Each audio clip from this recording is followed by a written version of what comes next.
అందరికి ఒకసారి చెప్తే బాగుంటుంది. మొన్న నేను ఫోన్ చేసి ఈయనకి అన్నయ్య చాలా హ్యాపీగా ఉంది, మంచి సక్సెస్ సినిమా, మా ఇంట్లో వెళ్ళి చూసి వచ్చారు, చాలా బాగుందని చెప్పారు, నేను కూడా చూస్తాను అన్నయ్య అని చెప్పి మేమందరం కూడా ఇండస్ట్రీకి రుణపడి ఉన్నాం అన్నయ్య, మీకు ఇండస్ట్రీయే రుణపడి ఉంది. అదైతే నేను ఒప్పుకుంటాను. అది ఇంక ఇప్పుడు ఆవిడ మొదలు పెట్టిందండి, మీకు ఆవిడ రుణం తీర్చుకుంటారు గ్యారంటీగా. ఒకటండి, ఎంజాయ్ చేస్తున్నాను, that's the main thing that matters కదా. రుణాలు ఇవన్నీ మనకెందుకు? అవును, అలా కదండి, ఏదైనా మీరు చేసిన దానికి మీరు ట్రూ కాంట్రిబ్యూషన్కి ఆ రిజల్ట్ వస్తుంది కదండి, అది డౌట్ లేదు అన్న. లైఫ్లో అది మాత్రం నేర్చుకున్నా, లేట్ అవ్వచ్చాం కానీ కళామ్మ తల్లి ఎప్పుడు తప్పు చేయదు అసలు. అంటే ఇప్పుడు ఫర్ ఎగ్జాంపుల్ ఆయన ఎప్పుడు ఎన్నేళ్ళు 15 ఏళ్ళ నుంచి సినిమాలు తీస్తున్నారు, బ్లాక్ పెద్ద పెద్ద సినిమాలు చేసారు, వస్తాయి పోతాయి. మీరు నేను సునీల్ అన్నతో నేను మనది ఎప్పుడు ఇంకా క్లాస్మేట్స్ కంటే ముందే క్లాస్మేట్స్ కి నేను అన్నాను గుర్తుంది తమ్ముడు, కోటి ఉమెన్స్ కాలేజ్ లో షూటింగ్ జరుగుతుంది, అవును తను చేస్తున్నాడు, తన్నే ఏంటి ఏ కాన్ఫిడెన్స్ తో అన్నానో తెలియదు, 2007 8 అది 8 సంథింగ్ అన్నాను, తమ్ముడు నువ్వు చాలా బాగున్నావు, చాలా బాగా చేస్తున్నావు, హీరో అవుతావు. దేవుడి దయ. లేట్ అవ్వచ్చు కానీ it will never stop us. నీకైతే కుదిరింది ఫస్ట్ సినిమా, దాని ముందు తన పాపం చాలా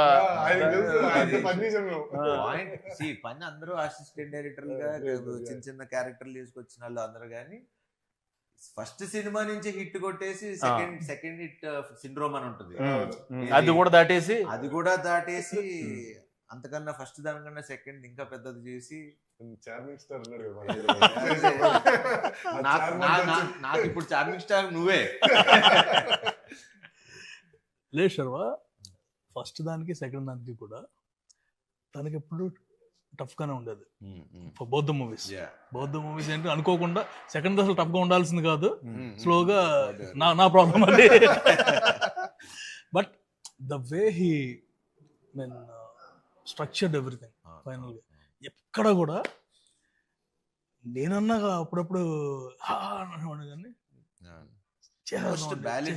నేనన్నా ఇప్పుడు ఆబ్వియస్లీ ఫస్ట్ ఫ్రస్ట్రేషన్ ఉండేది ముగ్గురికే, హీరో డైరెక్టర్ ప్రొడ్యూసర్ ముగ్గురికే ఉంటుంది ఫ్రస్ట్రేషన్. ఎవరిని అరుచుకోవాలి, మామూలు మేమే అరుచుకోవాలి. అనిల్ గారి మీద పెద్ద ఫాదర్ అనే భయం ఉంటే ఫాదర్ తో అరవం కదా, మదర్ కదా, మా ఇద్దరికి మదర్స్ మేము. మదర్స్ మీరు సాఫ్ట్ గా చెప్పారు, నేను అందరు కూడా చెప్తా. Actually cameraman and director should be like wife and husband, producer director wife and husband, hero director wife, ఎవరు ఇంతమంది హస్బెండ్స్, ఒక్కొక్కరి దగ్గర నుంచి మనం ఒక్కొక్కరు తీసుకుంటూ వెళ్ళగా. కానీ పాపం అందరిని ఎవరిని ఇబ్బంది పెట్టకుండా మేనేజ్ చేస్తూ, మెయిన్ ఆ బాధలో నుంచి వచ్చింది ఇద్దరు వైఫుల్ని పెట్ట, ఇద్దరు వైఫుల్ ఇద్దరు ఏదో దేవుడి దగ్గర పాస్ అయిపోయాం, హిట్ కొట్టేసాం. ఇంకా నిజంగా ఇంకా తీసుకెళ్తే అటు చాలా చూసిన వాళ్ళందరూ కూడా చాలా బాగుందని చెప్పారు, చాలా బాగుంది. And it's more very genuine report. ఇక్కడ మనం ఏమి ఇది కష్టపడి మనం చాలా మంది ఇప్పుడు యూట్యూబ్ వీటిలో చూస్తున్నాం, శర్వ ప్రమోట్ కూడా చేయలేదు ఈ సినిమా, అసలు వస్తుందని కూడా కొంతమందికి తెలియదని, లేకపోతే ఎందుకు శర్వ ప్రమోట్ చేయలేదు. మన ప్రకారంగా మనం ఎంత ఎందుకంటే 12th వరకు అన్ని సినిమాలు వస్తున్నాయి, పెద్ద సినిమాలన్నీ. ఇప్పుడు మనం ఎంత వచ్చినా అప్పటికి మనం 2-3 ఈవెంట్స్ చేసాం. పాయింట్ ఏంటంటే 4 సినిమాలు వచ్చేసిన తర్వాత ఇప్పుడు 5వ సినిమా గురించి మాట్లాడుకోవటానికి ఇంకా చాలా టైం పడుతుంది. But we believed in the content. Cinema వల్ల ఫస్ట్ డే ప్రెస్ షో పడ్డప్పటి నుంచి ఆ షో అయిపోయే టైం వాళ్ళే రివ్యూలు రాసుకుని వాళ్ళే, తర్వాత ఆడియన్స్, ఎందుకంటే రిలీజ్ అయింది సాయంత్రం, మళ్ళీ సాయంత్రం 5:49 PM అని పెట్టారు. ఆ షోకి ఒకవేళ నిజంగా ఫుల్ సైన్ అయ్యాలో నాకు తెలియదు, కానీ అక్కడ వరకు మరి తెలిసింది. తర్వాత నైట్ షోస్ కి హౌస్ఫుల్, సెకండ్ డే నుంచి మొత్తం హౌస్ఫుల్, ఎందుకంటే వాళ్ళు మాట్లాడుకొని వాళ్ళే స్ప్రెడ్ చేసుకున్నారు. కంటెంట్ ఎంత స్ట్రాంగ్ అంటే లైఫ్ లో కంటెంట్ అనే పార్ట్, ఫస్ట్ కంటెంట్ అనేది యాడ్ అయ్యి మనని పెద్ద స్టారింగ్ చేస్తుంది, తర్వాత మన లైఫ్ లాంగ్ కంటెంట్ వెనకాల పడిలే చేస్తుంది.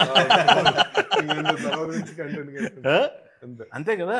అయ్యో చిన్న చిన్న ఈవెన్ చిన్న చిన్న డైలాగులు మా నాన్న నాకు అస్థికలు ఇచ్చాడు కానీ ఆస్తులు ఇవ్వలేదు, అస్థికలు ఇచ్చాడు, అస్థికలతో పాస్తులు ఇవ్వలేదు అంటాడు కదా. అవి కానీ అన్ని డైలాగులుని చాలా సింగిల్ లైనర్స్ కూడా. షాకింగ్ ఏంటంటే జస్ట్ శ్రీమంతం సీన్ దగ్గర వాళ్ళు వస్తారు కదా నరేష్ గారి వల్ల, ఆ బుడ్డోడు ఒకటి వస్తే మీరు జస్ట్ నెత్తిమీద దానికి ముందర నరేష్ గారు చేస్తే ఏరా బామ్మర్ది అంటారు. ఫుల్ థియేటర్ అంతా ఒకసారి ఊగారు. సో కాదు, దానికంటే కూడా నాకు బాగా అయితే గాడ్స్ ఓన్ కంట్రీ లేదు, డబ్బింగ్ మార్చాం. ఓన్ గాడ్స్ కంట్రీ మామూలుగా జస్ట్ దానికి థియేటర్ లో వన్స్ ఇట్ స్టార్టెడ్ ఒకసారి అంటుకుందంటే ఇంకా అది అలా. Best thing about our film is ఎవరు వచ్చి చూసినా అమ్మా హ్యాపీగా ఉన్నాం, హ్యాపీగా నవ్వుకున్నాం. That's what we believed from the beginning. And నేను ఫస్ట్ నుంచి చెప్తున్నా 200% మీరు ఎప్పుడు రిలీజ్ చేసినా ఈ సినిమా బ్లాక్ బస్టరే. వాట్ ఎవర్ ఇవన్నీ చెప్పుకుంటూ వచ్చా. ఇప్పుడు ప్రేక్షకులు చెప్తుంటే ఇప్పుడు రీల్స్ చూస్తా ఉన్నా, ఇది మన సినిమాలో రీల్స్ లాగా చిన్న బిట్స్ పెట్టి చూస్తున్నా. దాంట్లో ఆ బిట్స్ కి అసలు ఎంత నవ్వుతున్నారు థియేటర్ లో. మన కిషోర్ది చూసా, కిషోర్ వెళ్ళి సంపత్ గారిది కాళ్ళు కడుగుతాడు, ఒరే కాళ్ళు కడిగినట్లు లేదా పెడిక్యూర్ చేసినట్టు. సో ఇలాంటివన్నీ అసలు అంటే ఇప్పుడు I can't wait to go and నేను కోర్టులో ఆయన అంటారు కదా నాకు ఇప్పిస్తే ఒక మాస్ థియేటర్ కావాలి. శ్రీరామ్ లో రాజా ఉన్నప్పుడు చెప్పాల్సిందే నాకు శ్రీరామ్ లో భ్రమరాంబ అట్లాంటి మాకు భ్రమరాంబ వచ్చేస్తుంది. అవునా? అలాంటివి వస్తే కొంచెం వెళ్ళి నవ్వుకుంటాను. నాకు ఆ మాస్ జనాల్లో చూడాలి. వెన్నెల కిషోర్ గారు చాలా ఇన్నోసెంట్ గా చాలా చాలా నీట్ గా చేశారు. నాకు చాలా నచ్చింది. ఆయన ఫ్లోలో ఆదేశిస్తున్నాను అంటారు కదా జడ్జిని, ఆయన ఆదేశిస్తున్నాను అనుకోవడం ఓకే అండి. ఆయన నెక్స్ట్ అంటే ప్రతి చిన్న మైన్యూట్ ఇది కూడా శుక్రకన్నాలు పడుకునే పాకెట్ లో పడుకునే. నేను నాకు చూస్తున్నప్పుడు ఎక్స్టెన్షన్ నోట్ వచ్చేసింది దానికి. జనరల్ గా మనం చేస్తుంటాం కదా. రఘుబాబు గారు అడిగితే తిను అంటాడు కదా, తిను ఇలాగా సో ఎలాగా పడుకున్నాయి కాబా అని చెప్పేసి అన్నప్పుడు రఘుబాబు గారు కూడా తీసి మళ్ళీ జేబులో పెట్టేసుకుంటారు. నేను ఆ స్పాట్ లో ఉంటుంటే అది అంటే నా జాబే అది కదా. ఫస్ట్ నుంచి మాక్సిమం ఎక్స్టెన్షన్ ఎంత దాకా ఇంప్రూవైజ్ చేయొచ్చు ట్రై చేస్తాం కదా.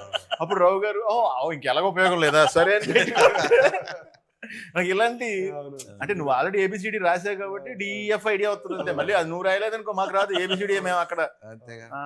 అదొకటి ఇంకోటి అది బాగా మీరు కన్ను కొట్టి నన్ను ఆయన కూడా కన్ను కొట్టి అవన్నీ యాక్షన్ రియాక్షన్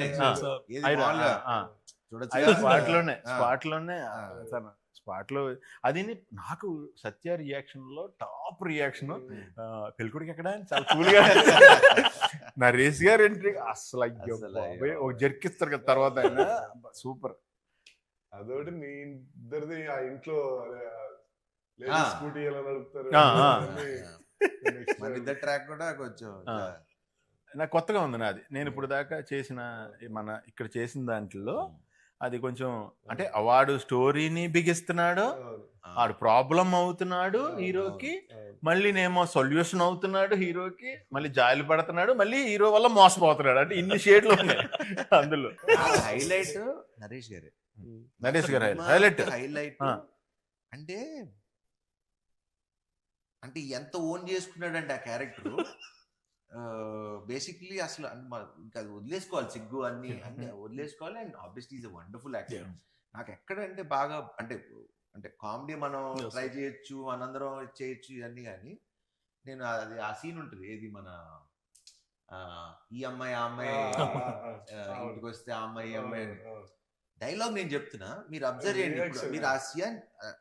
మీరు ఆ సీన్ చూసినప్పుడు మేబీ నన్ను చూసి ఉండొచ్చు